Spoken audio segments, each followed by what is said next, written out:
الله تعالى وبركاته. بسم الله الرحمن الرحيم. الحمد لله رب العالمين، له النعمة وله الفضل وله الثناء الحسن. صلوات الله الملك البر الرحيم والملائكة المقربين على سيدنا ومولانا محمد طه الأمين وعلى آله وصحبه الطيبين الطاهرين. اللهم علمنا ما جهلنا وذكرنا ما نسينا وانفعنا بما علمتنا وزدنا علما يا أكرم الأكرمين. اللهم لا سهل إلا ما جعلته سهلا وأنت يا حي يا قيوم تجعل الحزن إذا شئت سهلا. أسأل الله أن يكرمنا ويرزقنا نية الإخلاص في القول والعمل. أما بعد، أخلص النية لله تعالى. Hadirin dan hadirat yang saya rahmati dan dikasihi oleh Allah Subhanahu wa taala, marilah kita sama-sama mengikhlaskan niat di hati kita kerana Allah Subhanahu wa taala. Dan alhamdulillah kita masih lagi diberi kurniaan dan peluang untuk bersama dalam majlis ilmu pada malam ini. Walaupun agak cabaran Lembah Kelang ni bila lepas raya dia hujung minggu cabaran. Jam di sana sini merata-rata ya. Sepatutnya boleh sampai 20 minit 1 jam, 1 jam setengah, insya-Allah. Hebatnya orang kita ni. Ala kulli hal, alhamdulillah Allah Ta'ala masih lagi mengurniakan nikmatnya kepada kita untuk kita teruskan kehidupan kita, insya-Allah. Hari ini insya-Allah kita masuk pada soalan yang keempat daripada kitab Aqidatul Muslimin. Kata pengarang, limadha arsalallahu ar-rusul? Al-jawab, arsalallahu ar-rusula liyu'allimu an-nasa masalih dinihim wa dunyahum wa lida'wati an-nasi ila ibadati Allahi wa an la yushriku bihi shay'a. Qala ta'ala, faba'atha Allahu an-nabiyyina mubashshirina wa mundhirin. Suratul Baqarah. الحديث أفضل ما قلت أنا والنبيون من قبلي لا إله إلا الله. رواه البخاري. Ini adalah di antara soalan yang terpenting yang berlaku juga padanya khilaf ulama, dan kita cuba untuk menjelaskan bagaimana kefahaman yang sebenar. Maka Allah Ta'ala dalam soalan ini, kenapa Allah Ta'ala mengutus para Rasul? Kenapa Allah Ta'ala mengutuskan para Rasul? Baik, di sini perbahasannya bukan semata-mata kenapa Allah Ta'ala utuskan para Rasul, tetapi juga dibahaskan mengenai perbezaan di antara Nabi dan Rasul. Apakah perbezaan Nabi dan Rasul? Yang masyhur di Malaysia, yang masyhur di Malaysia dan di sebahagian tempat daripada beberapa kitab akidah yang mutaakhirin. Yang mutaakhirin ini bahasa kita contemporary ya, bukan yang terbaru. Contemporary ini maksudnya yang terkemudian, 100 tahun, 200 tahun, 300 tahun terkemudian ni. Sebahagian para ulama akidah cenderung untuk memberi ta'rifan Nabi dan Rasul berbeza dengan ta'rifan ulama mutaqaddimin. Mutaqaddimin ini maknanya yang terdahulu. Apakah ta'rifan yang mereka berikan? Yang mutaakhirin mereka berikan ta'rifan bahawasanya Nabi dan Rasul itu ada bezanya daripada sudut penyampaian risalah. Mereka mentarifkan Rasul ialah lelaki yang diberi wahyu dan diperintah untuk menyampaikannya. Manakala Nabi ialah lelaki yang diberikan wahyu tetapi tidak diperintah untuk menyampaikannya. Adakah ini benar ataupun ianya bercanggah dengan majoriti ataupun jumhur ulama yang mutaqaddimin, yang terdahulu? Baik, untuk kita memahami masalah ini, dia kena gali kitab yang banyak ya, sebelum ni. Apakah yang paling tepat? Okey, yang paling tepat ulama mutaqaddimin menyebut Nabi dan Rasul kedua-duanya lelaki yang diwahyukan oleh Allah dan diperintah untuk menyampaikan wahyunya. Kedua-dua diperintah untuk menyampaikan. Maka jika kita melihat kepada ta'rifan ini, kita pergi di antara sifat wajib bagi para Nabi apa? Di antara sifat wajib bagi para Nabi apa? Tabligh. Kan kita belajar 4 sifat kan? Siddiq, amanah, tabligh dan faqadah. Ini sifat Nabi dan Rasul. Maka bila kita belajar sifat Nabi tabligh, tabligh maksudnya apa? Menyampaikan. Tapi kenapa bagi ta'rifan bahawasanya Nabi tidak menyampaikan, sedangkan sifat wajibnya adalah menyampaikan? Kontradik tak? Kontradik. Berlaku pertembungan di antara ta'rifan yang diberikan dengan sifat wajib bagi para Nabi dan Rasul. Itu yang pertama. Yang kedua ialah daripada ayat Al-Quran yang dibaca tadi. Allah Ta'ala berfirman, فَبَعَثَ النَّبِيِّينَ. Allah Ta'ala guna kalimah Nabi, bukan Rasul. فَبَعَثَ النَّبِيِّينَ مُبَشِّرِينَ وَمُنذِرِينَ. Mubashir ni mana apa? Mubashir ni maknanya tugasnya ialah tanzir. Tanzir ni apa? Memberikan ancaman, peringatan kepada mereka yang ingkar. Kalian kalau tidak beriman, maka akan ada neraka Jahannam. Kekallah kalian dalam neraka Jahannam selama-lamanya. Itu ancaman. Itu namanya tanzir. Kalian tidak melakukan kewajipan yang Allah Ta'ala perintahkan, inilah dosa, inilah balasannya. Tugas memberi ancaman ini tugas para Rasul. Mubashir, iaitu perbuatan tabsyir. Tabsyirnya apa? Memberi berita gembira. Kalian beriman, Allah Ta'ala sediakan jannah, syurga, yang ada berlalu di dalam itu tajri min tahtihal anhar. Adanya sungai-sungai, yang mana sungai yang lalu ini tidak ada parit, tidak ada tebingnya, lalu seolah macam terapung di atas lantai syurga. Masya Allah.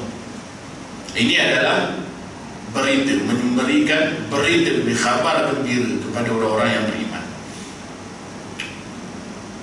Maka dalam ayat ini Allah Ta'ala menggunakan kalimah an-nabiyyin. Nabi dan Rasul mana lebih ramai? Nabi. Jumlah Nabi 124,000 orang, Rasul 313 orang.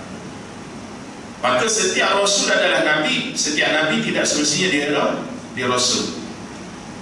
Maka dalam ni, bila Allah Ta'ala guna kalimah Nabi, maksudnya mencakupi Nabi dan Rasul. Kalau Allah Ta'ala berfirman dan فَبَعَثَ rusula, barulah khas untuk Rasul. Tapi bila sebut Nabi, maknanya dia kalimah yang am, umum. Nabi dan juga Rasul. Nabi dan juga Rasul.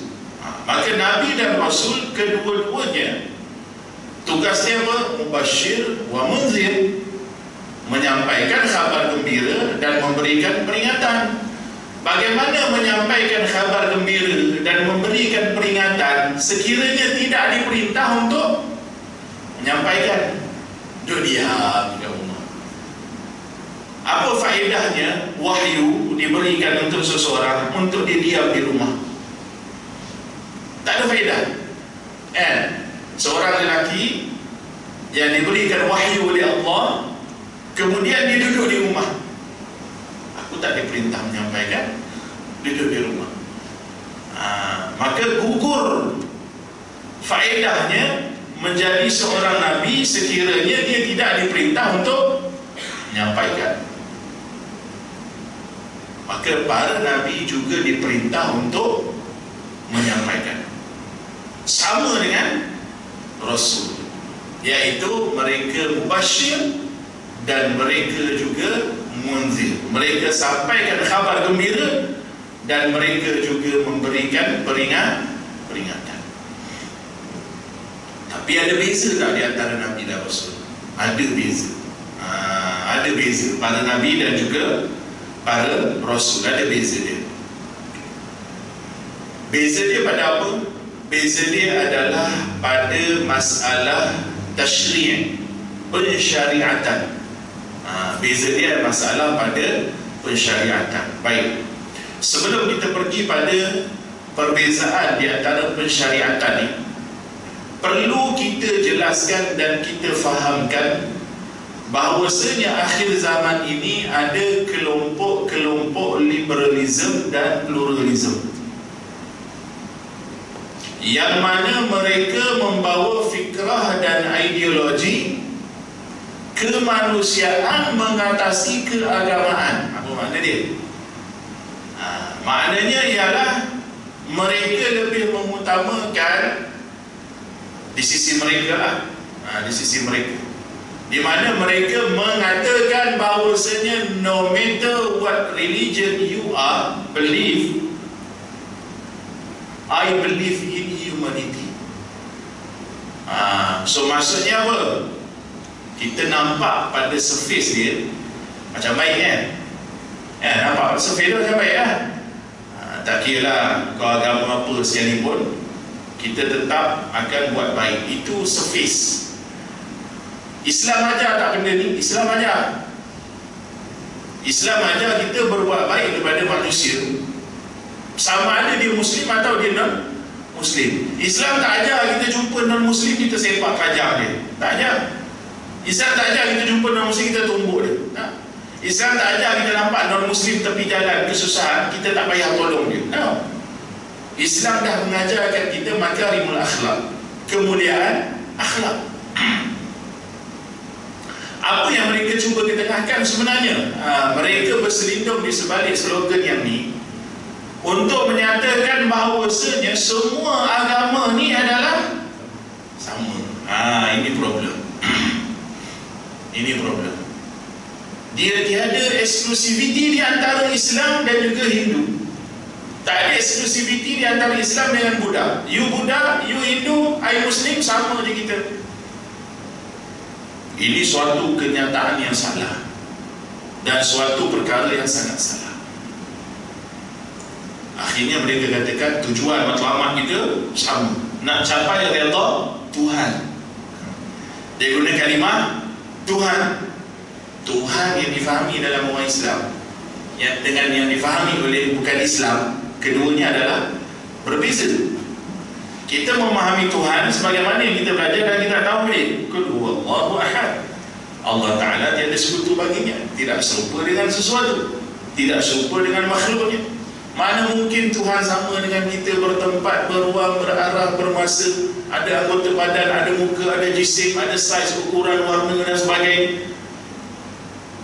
Ini adalah perkara yang mustahil. Tetapi mereka believe Tuhan mereka apa dia?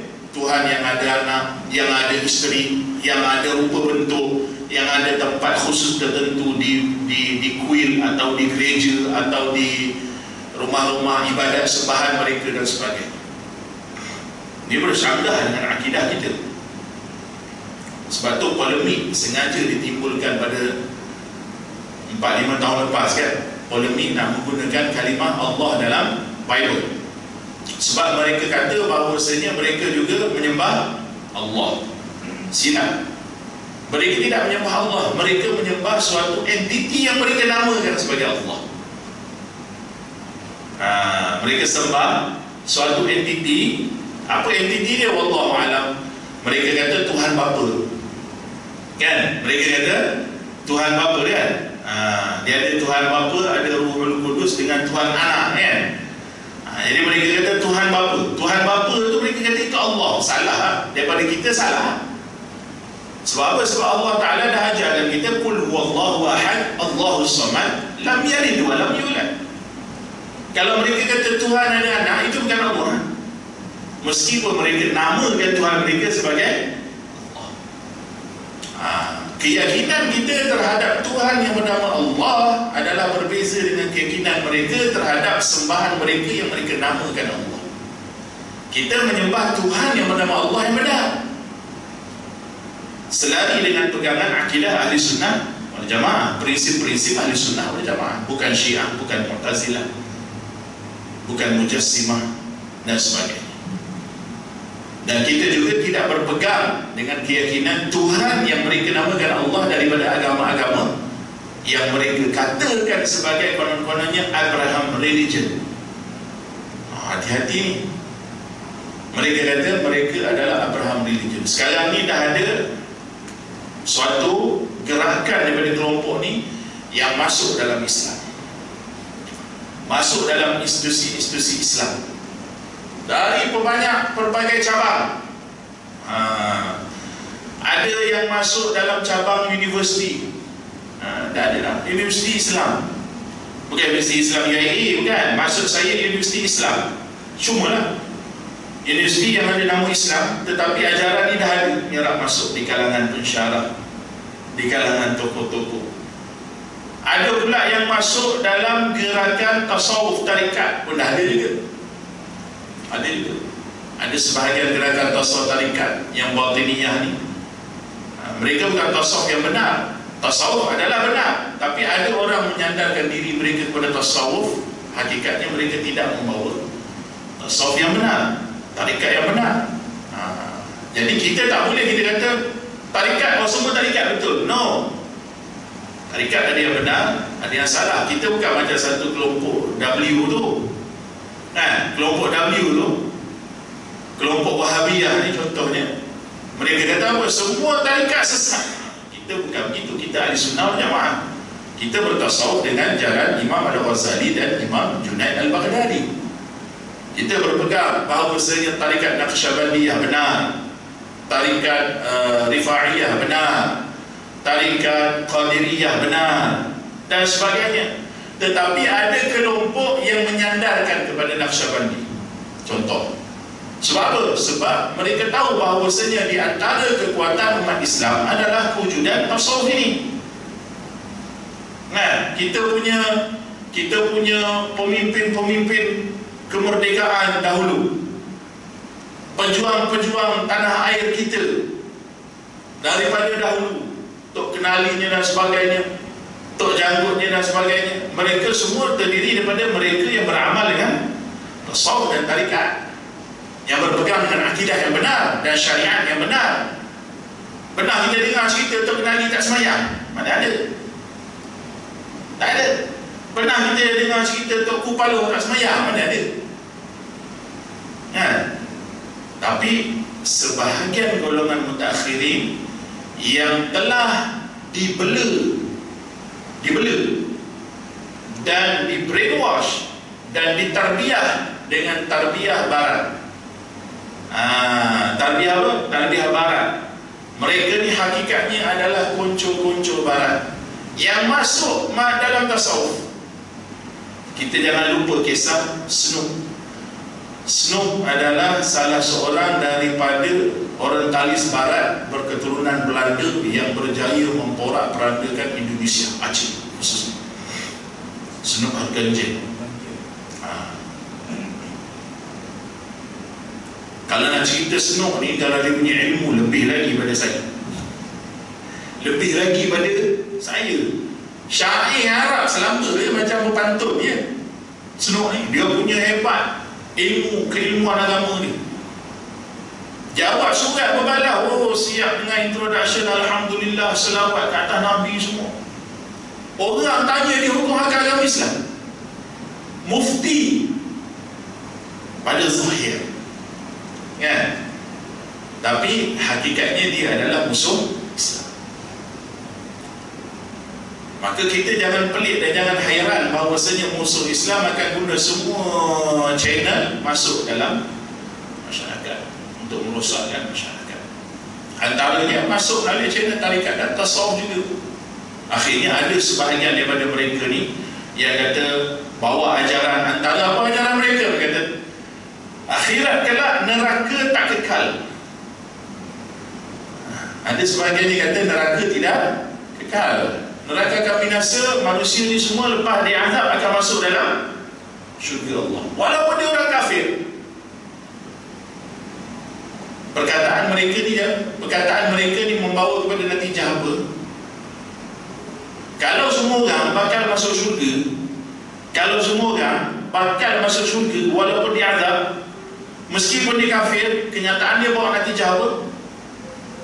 Baik jadi kafir. Kenyataan dia ni membawa kepada natijah sebahagian orang baik jadi kafir. Boleh berzina, boleh minum arak, boleh berjudi, tak ada orang ganggu, Sekarang ni kalau kita pergi berjudi, orang ganggu tak? Ganggu pasal kita orang Islam. Sekarang ni kalau minum arak, orang ganggu tak? Ganggu pasal kita Islam. Kalau kita berzina, orang ganggu tak? Ganggu pasal kita Islam. Tapi kalau kenyataan golongan ni, mereka juga tetap akan masuk syurga, maka bagi sebahagian orang akan membawa natijah pemikiran mereka baik jadi kafir. Nikmat dunia dapat, nikmat akhirat juga dapat. Ini belakangnya. Itu adalah apa yang mereka natijah. Ada sebahagian yang mengatakan bahawasanya no matter you are Buddhist, you are Christian, you are Jews, dia kata tak kisah, yang penting jalan kita sama, nak menuju Rabbani contoh, nak menuju pada Tuhan. Salah kenyataan ni. Wahdatul adyan sekarang ni, kesatuan agama. Atas nama kononnya kita ni asal daripada agama Nabi Ibrahim. Kenyataan ni semua kena betulkan supaya kita faham. Para Nabi dan Rasul semuanya adalah Muslim. Para Nabi dan para Rasul daripada zaman Nabi Adam sampai zaman Nabi Muhammad semuanya bawa agama Islam. Apa dalilnya? Inna ad-dina 'inda Allahil Islam. Sesungguhnya hanya agama Islam yang diredai oleh Allah. Bukan bermakna ayat ini agama sebelum ini diredai oleh Allah juga, tapi setelah Nabi Muhammad datang, Islam je yang diredai oleh Allah. Kan? Makna ayat ni agama Islam sahaja yang diredai Allah, dan itulah agama para Nabi sebelum ni, daripada Adam sampai Muhammad sallallahu alaihi wasallam. Kena ingat, apa beza di antara Nabi dengan Rasul ni pula? Di sini dia punya keyword yang penting. Setiap para Nabi dan Rasul, agama mereka sama. Apa makna agama sama? Sebab tu dalam ni ayat menyebut Arsalallahu rusula liyu'allimun nasa masalihah dinihim wa dunyahum. Allah Ta'ala mengutus para Rasul untuk mengajar manusia tentang kemaslahatan agama mereka dan kemaslahatan dunia mereka. Wa ida'watin nasi ila ibadatillahi wa la yushriku bihi syai'ah. Dan mengajak manusia supaya menyembah Allah dan tidak menyekutukannya dengan suatu pun. Maknanya ada dua tugas para Nabi dan Rasul. Ada dua tugas. Yang pertama, tugas mengajak manusia supaya menyembah Allah dan meninggalkan kesyirikan. Itu tugas utama para Nabi dan Rasul. Sesuai dengan hadis Nabi SAW dalam kitab ini juga menyebut afdalu ma qultu ana wan nabiyyuna min qabli la ilaha illallah. Nabi bersabda, sebaik-baik ucapan yang aku ucapkan dan para Nabi sebelumku adalah la ilaha illallah. Apa maknanya? Maknanya agama para Nabi sebelum ini juga adalah Islam. Kerana hanya Islam sahaja yang membawa akidah tauhid la ilaha illallah Muhammadur Rasulullah kalau pada zaman Nabi. Kalau zaman sebelum ini Isa Rasulullah, Musa Rasulullah, Harun Rasulullah, Ibrahim Rasulullah, Idris Rasulullah dan sebagainya. Ala kulli hal, semua para Nabi ini bawa agama Islam, iaitu agama tauhid. Itu keyword pertama. Keyword kedua ialah di sini apa dia? Liyu'allimun nasa masalih dinahum, masalih dinihim wa dunyahum. Mengajar manusia mengenai maslahah agama mereka dan maslahah keduniaan mereka. Apa maknanya? Bukankah para Nabi yang mengajarkan bagaimana tata cara ibadah kita, solat kita, puasa kita, zakat kita, haji kita dan sebagainya? Siapa yang mengajarnya? Nabi Muhammad sallallahu alaihi wasallam. Adakah umat Nabi sebelum ni tak sembahyang? No. Mereka solat juga. Siapa yang mengajar mereka? Nabi mereka. Nabi mereka. Mereka puasa tak? Puasa juga. Nabi mereka yang mengajarkannya.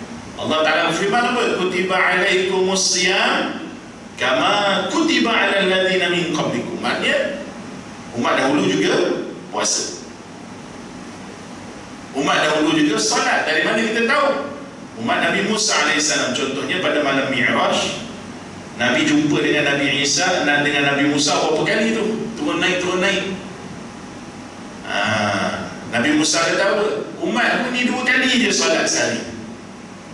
Umat Nabi Musa berapa kali sehari solat? 2 kali je. Itu pun Nabi Musa kata tinggal. Kita 5 kali, mereka 2 kali. Sebab Nabi Musa kata bila Nabi Muhammad kata 5, naik lagi dia kata, pergi tempat menajat kamu, naik lagi minta daripada Allah supaya kurang lagi. Umat tu 2, tu pun ramai tak buat. Kalau 5, tapi Nabi kata aku malulah minta, malulah. Kekallah kita 5 dengan pahala 50. Satu waktu 10. Ini adalah apa yang dipanggil sebagai syariat. Ini dipanggil sebagai syariat. La ilaha illallah tadi apa? Akidah. Yang kedua ni apa dia? Syariat ataupun syariah.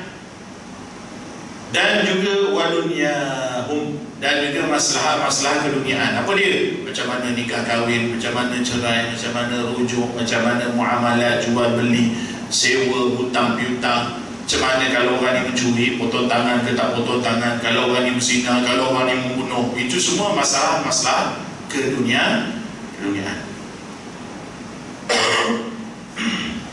Masalah dunia dan keduniaan, masalah agama dan keduniaan dalam masalah ini disebut sebagai apa? Disebut sebagai syariat. Syariat inilah yang membeza di antara Nabi dan Rasul. Syariat setiap Rasul adalah berbeza, tak sama. Tapi syariat pada Nabi ada yang sama. Apa makna dia? Begini, para Rasul bila mana mereka diutuskan, kita buat ibarat begini. Ini adalah Nabi Adam, okay? Ini adalah Nabi Nuh atau Idris contoh. Itu perbandingan di zaman. Bukan ini adalah Nabi, bukan. Ini perbandingan zaman. Okey, bila mana Allah Ta'ala mengutuskan Nabi Adam alaihissalam, maka Nabi Adam alaihissalam ada syariatnya tersendiri. Logik daripada kita, logik daripada kita, umat manusia boleh tersebar kalau tak ada perkahwinan. Bagaimana kita semua lahir daripada anak Adam mesti melalui perkahwinan, marriage. Syariat Nabi Adam apa syariat perkahwinan mereka? Adik-beradik bolehkah kahwin dengan syarat berlainan perut. Sebab isteri Nabi Adam, Hawa, setiap kali mengandung akan mengandung kembar berlainan jantina. laki perempuan, laki perempuan, laki perempuan. Sampailah anak bungsu Nabi Syith alaihissalam. Nabi Syith lahir single sebab umat manusia dah ramai. Pada zaman Nabi Adam, semua anak-anak Adam semuanya Muslim. Tak ada kekufuran yang berlaku pada zaman Adam dan zaman Idris alaihissalam. Tak ada. Zaman Adam Idris semua Muslim. Dosa ada. Sebab apa? Sebab berlaku peristiwa pembunuhan, kan? Cerita Habil dengan Qabil, kan? Tapi syirik, kufur tak ada. Semua Muslim pada zaman Adam dan Idris dan Syith. Syith baru Idris. Maka pada zaman Nabi Adam, macam mana perkahwinan berlaku? Iaitu mereka kahwin secara silam. Kerana Nabi Adam AS ni diciptakan daripada bukan satu jenis tanah. Jibril ambil banyak jenis tanah. Ada tanah merah, ada tanah hitam, ada tanah putih, ada tanah coklat dan sebagainya. Maka anak-anak Adam juga berbeza rupa paras. Tak sama. Tak sama. Sebab tu Habil dengan Qabil cerita dia ialah dia cemburu dengan Habil. Sebab Habil kahwin dengan adik dia. Adik dia cantik. Adik Qabil cantik. Adik Habil kurang cantik pada pandangan Qabil. Dia kata mana boleh gini, kan? Kau dapat yang lawa, aku dapat yang tak lawa. Biasa manusia, kan? Jadi berlaku peristiwa tu. Jadi di sini menunjukkan bahawasanya pada zaman tu syariat adik-beradik boleh kahwin. Syariat Nabi Muhammad boleh tak? Tak boleh. Kalau boleh berkahwin, dia ada masalah yang akan berlaku pada zaman sekarang, bukan pada zaman dahulu. Allah yang menciptakan, maka Allah juga yang memberikan peraturan kepada kita.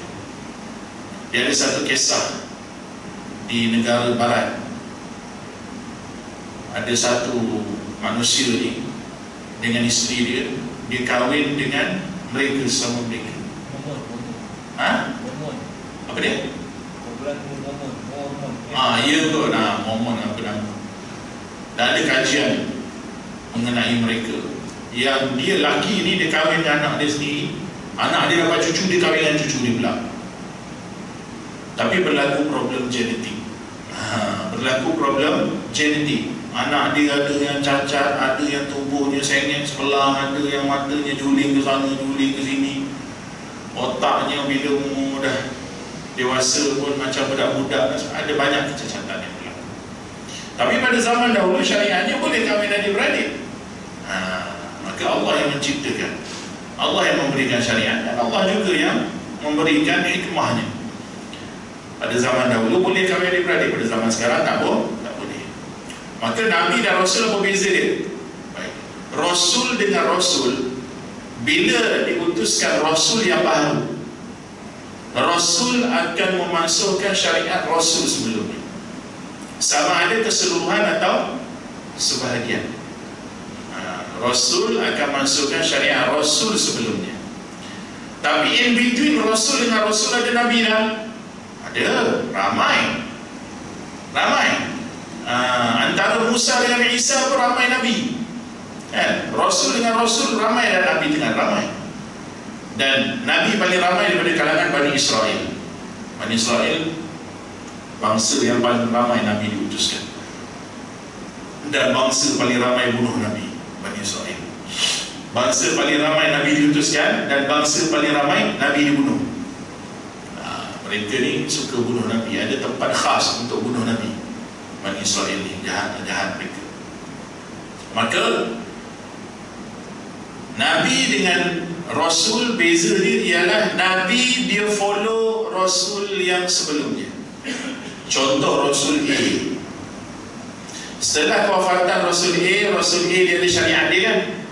Solat dia, puasa dia dan sebagainya, ada syariat dia. Rasul A ni syariatnya dibawa oleh Nabi setelahnya. Nabi yang diutuskan tidak memasukkan syariat Rasul ni. Dia bawa syariat Rasul sebelumnya.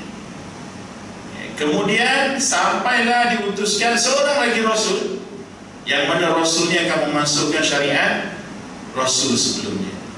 Maka syariat Rasul sebelumnya tak pakai dah. Macam kita tak pakai syariat Nabi Isa, kita tak pakai syariat Nabi Musa. Sebab apa? Sebab tak dimansuhkan. Maka bila mana seorang Rasul diutuskan, dia memasukkan syariat Rasul sebelumnya atau sebahagian syariat. Adapun Nabi, dia akan bawa syariat Rasul sebelumnya. Itu beza di antara Nabi dan Rasul. Adapun setelah Nabi Muhammad SAW tidak ada lagi Rasul dan tidak ada lagi Nabi. Sebab itu ulama warathatul anbiya. Ulama ni mereka bukan Nabi, tapi kerja mereka seumpama Nabi. Sebab apa? Sebab ulama menyampaikan akidah Rasulnya dan syariat Rasulnya. Siapa Rasulnya? Nabi Muhammad SAW. Maka ulama yang benar, mereka adalah warathatul anbiya, kerana kerja mereka seumpama kerja Nabi, cuma mereka bukan Nabi. Tanggungjawab dakwah mereka, bawa manusia memahami akidah yang benar, syariat yang benar adalah seumpama Nabi. Tetapi mereka bukan Nabi. Maka di kalangan para ulama ini ada mereka yang sampai darjat aulia, wali-wali Allah Subhanahu wa ta'ala. Dan wali-wali ini adalah darjat yang tinggi, dan wali ini dia ada tingkatan-tingkatan wali. Tapi kalau siapa yang pernah dengar cerita baru-baru ni tersebar wali kentut lah, wali apa lah, jangan percaya. Wali dia tak buat kerja, dia tak berfaedah. Dalam masjid tengok orang tengah ramai peron, dia kentut. Kalau keluar wali kentut, ni kentut ni mesti wali. Nah, wali dia tak buat kerja, tak berfaedah, seperti kentut depan orang ramai. Wali ialah orang yang mereka daripada kalangan bertakwa. Dia mesti alim. Wali mesti alim. Imam Syafi'i kata apa? Mattakhadallahu waliyan jahilah. Allah Ta'ala dia akan melantik seorang walinya daripada kalangan orang yang jahil. Kita husnudzan dengan manusia, dengan orang beriman, tetapi kita tidak mewalikan seseorang. Kita boleh jadi kita jumpa di kalangan orang Muslim yang berpakaian compang-camping, yang tidak ketahuan di mana tempat tinggalnya, yang berada di tepi jalan, tidur di tepi jalan. Kita husnudzan dia adalah Muslim yang baik. Cuma nasibnya Allah Ta'ala menjadikan dia seperti itu, dan itu adalah kurniaan buat kita untuk kita bantu dia. Tapi bukan kita kata asal jumpa orang tepi jalan dia wali Allah. Kita ambil gambar video, ini adalah wali Allah, ini wali Allah. Dia siapa menentukan orang tu wali Allah? Tapi kita husnudzan dia adalah daripada hamba Allah yang saleh. Tapi kita tidak mewalikan seseorang. Kita tidak walikan seseorang. Maka wali Allah orang yang alim, yang beramal dengan ilmunya, yang istiqamah dengan jalan takwa, dan kemudiannya dia beristiqamah juga dengan sebahagian amalan-amalan yang nafilah, yang sunat. Jadilah dia orang yang diangkat darjatnya, jadi wali Allah. Tapi wali Allah ni ada tingkatan dia. Contohnya macam Imam Syafi'i, wali Allah yang bertaraf mujtahid mutlak, ada mazhabnya tersendiri. Apa di antara karamah Imam Syafi'i? Apa antara karamah dia? Paling mudah karamah dia apa? Ialah mazhabnya tersebar. Mazhab Imam Syafi'i paling banyak diamalkan di dunia. Di kalangan ahli sunnah, yang 4 mazhab ni, mazhab Syafi'i paling banyak diamalkan. Umat Islam paling ramai mana? Paling ramai mana?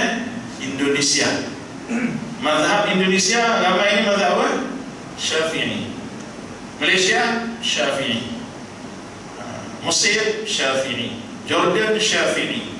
Syria Syafi'i. Ada sebagian tempat Maliki, Hambali dan sebagainya. Tapi Syafi'i ini lebih ramai.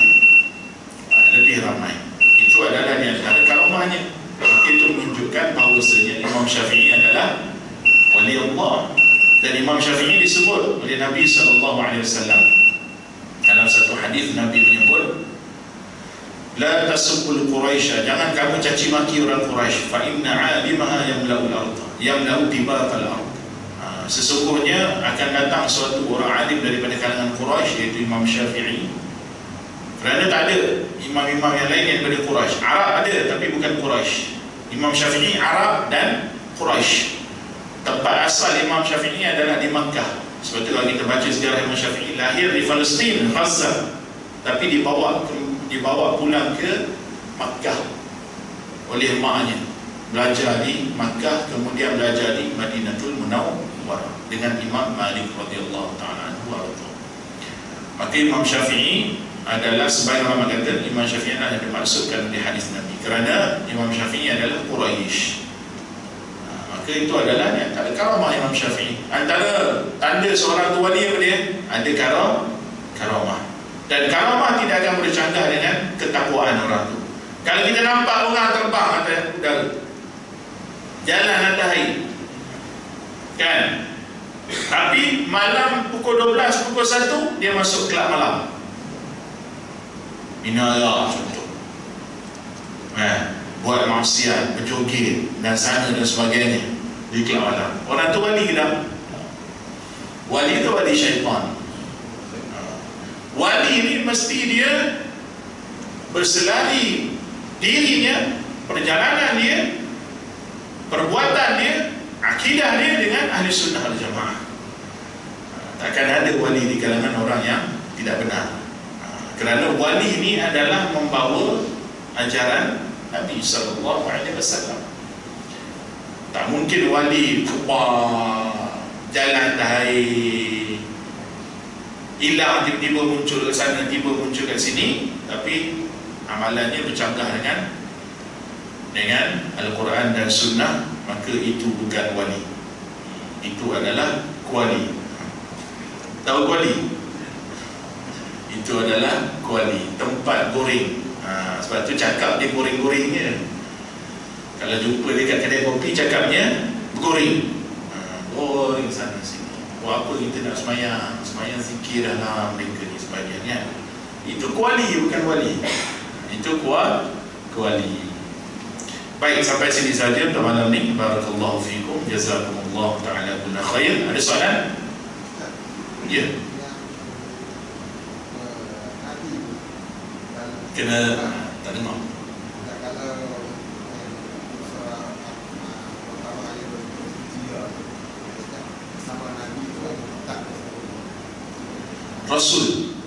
Rasul dari kitab.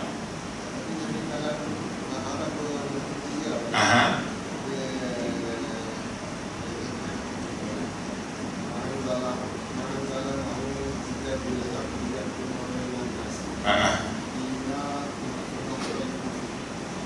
Nabi yang Rasul.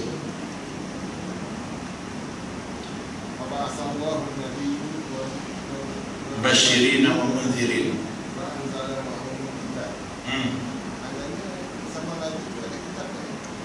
Ada sebahagian Nabi diutuskan bersama dengannya kitab, ada bersamanya tidak diutuskan bersamanya kitab.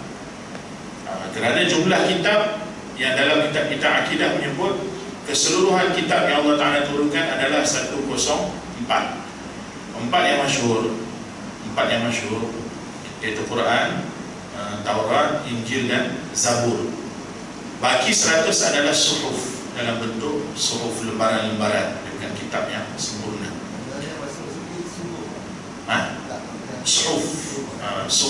Suhuf juga ulama golongkan sebagai kitab. Cuma yang masyhur 4. Tapi suhuf ni ada perincian dia. Ada dalam hadis yang lain Nabi menyebut untuk Nabi Syith ada, untuk Ibrahim ada. Nabi Ibrahim tak ada kitab yang masyhur untuk Nabi Ibrahim, tapi beliau adalah Rasul. Tapi dia ada suhuf. Jadi suhuf ni juga di-consider as kitab. Kalau dalam pembahasan yang detail lah, kita belajar Fardu Ain kat sekolah, biasa yang disebut 4 tu je: Quran, Taurat, Zabur dan Injil. Dan juga disebut suhuf, tapi tak sebut perincian. Tapi suhuf ni ada perincian, 10 untuk Nabi ni, 10 untuk Nabi ni. Berapa orang je? Sebab dia 100 je suhuf. Nabi Musa sendiri menerima suhuf sebelum Taurat. Suhufi Ibrahim mawa Musa. Musa dia menerima suhuf sebelum Taurat.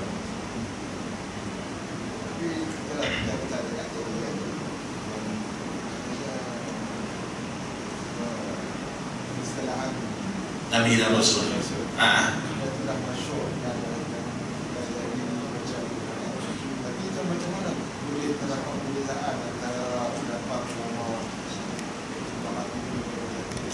dia perbezaan macam tu kadang-kadang dalam masalah memahami nas.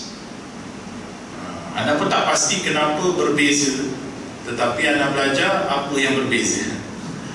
Kenapa berbeza? Wallahu a'lam. Ada sebahagiannya disebut, ada sebahagian tak disebut. Nanti anda rujuk dengan mereka yang lebih arif. Tetapi yang anda tahu perbezaan itu wujud pada kelompok mutakhirin yang terkemudian setelah daripada mungkin dalam 500 tahun kot, 500 tahun kebelakangan. Adapun yang awal-awal, kalau kita tengok dalam kitab-kitab yang awal-awal, mereka tidak memberikan takrifan yang demikian. Dalam tak sekolah kan dari memang. Yalah, sekolah itulah dia punya apa nama? Itulah dia punya perbezaan khilaf dia. Jadi khilaf ni ada banyak sebenarnya. Khilaf tu ada banyak. Tidaklah sampai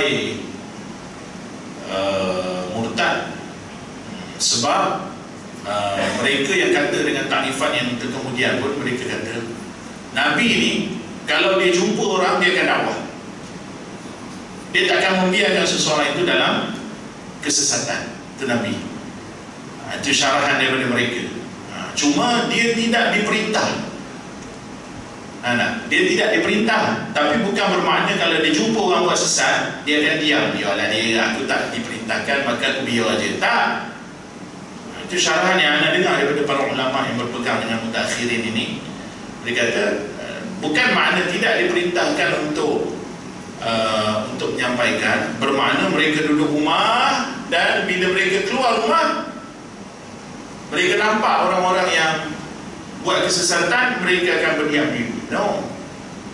Tapi Ustaz, kalau macam takrifan yang masyhur kan, maknanya dia macam-macam tak pula nisbat. Yelah, itu yang kita kata tadi tu. Jadi takrifan yang rajih, yang lebih bertepatan dengan usul adalah yang kita sebut tadi.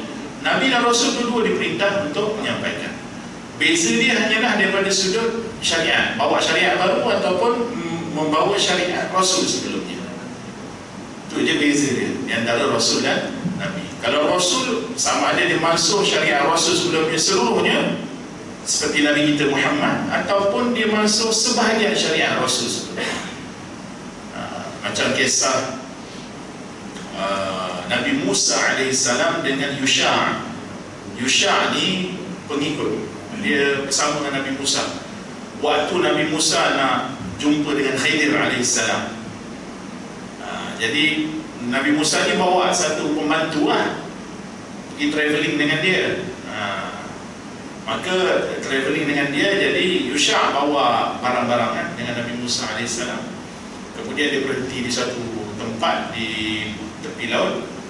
Mereka makan sebahagian ikan dan sebahagian tu kan potong, dia makan sebahagian atas, tinggal sebelah tak makan, sebelah makan. Jadi Nabi Musa kata kita makan sebahagian, nanti kita makan sebahagian lagi bila kita teruskan perjalanan. Kemudian teruskan perjalanan, sampailah di suatu tempat yang Nabi Musa kata keluarkan sebahagian ikan lagi untuk kita makan. Yusha kata, oh ikan tak ada, terlepas dekat tempat yang first kita berhenti. Maka Nabi Musa kata, di situlah tempat untuk kita jumpa Khidir AS. Bila mana ikan tu lepas daripada bakul dia kan. Sebab tu ikan sebelah tu, orang kata daripada keturunan ikan tu, dikatakan kan, sebab tu ikan tu nama ikan sisa Nabi kan. Di sebagai tempat bagi ikan sisa Nabi kan, sebagai tempat bagi ikan sebelah dan sebagainya, tak kisahlah. Sebab dia sebelah dia isi sebelah dia tak ada. Jadi katakan Wallahu a'lam. Tapi ikan tu hidup, dia lepas masuk hidup dalam air. Jadi Yusha' ni waktu dia ikut Nabi Musa, dia belum Nabi lagi. Tapi setelah daripada peristiwa tu, dia diangkat menjadi Nabi. Yusha' ni dia diangkat menjadi Nabi dan membawa syariat Musa AS. Itu contoh Jelas Okay. Barakallahu fikum, jazakumullahu ta'ala kulla khair. Allah subhanahu wa ta'ala a'lam wa ahkam. Aqulu qawli hadha wa astaghfirullah li wa lakum. Assalamualaikum warahmatullahi ta'ala wabarakatuh.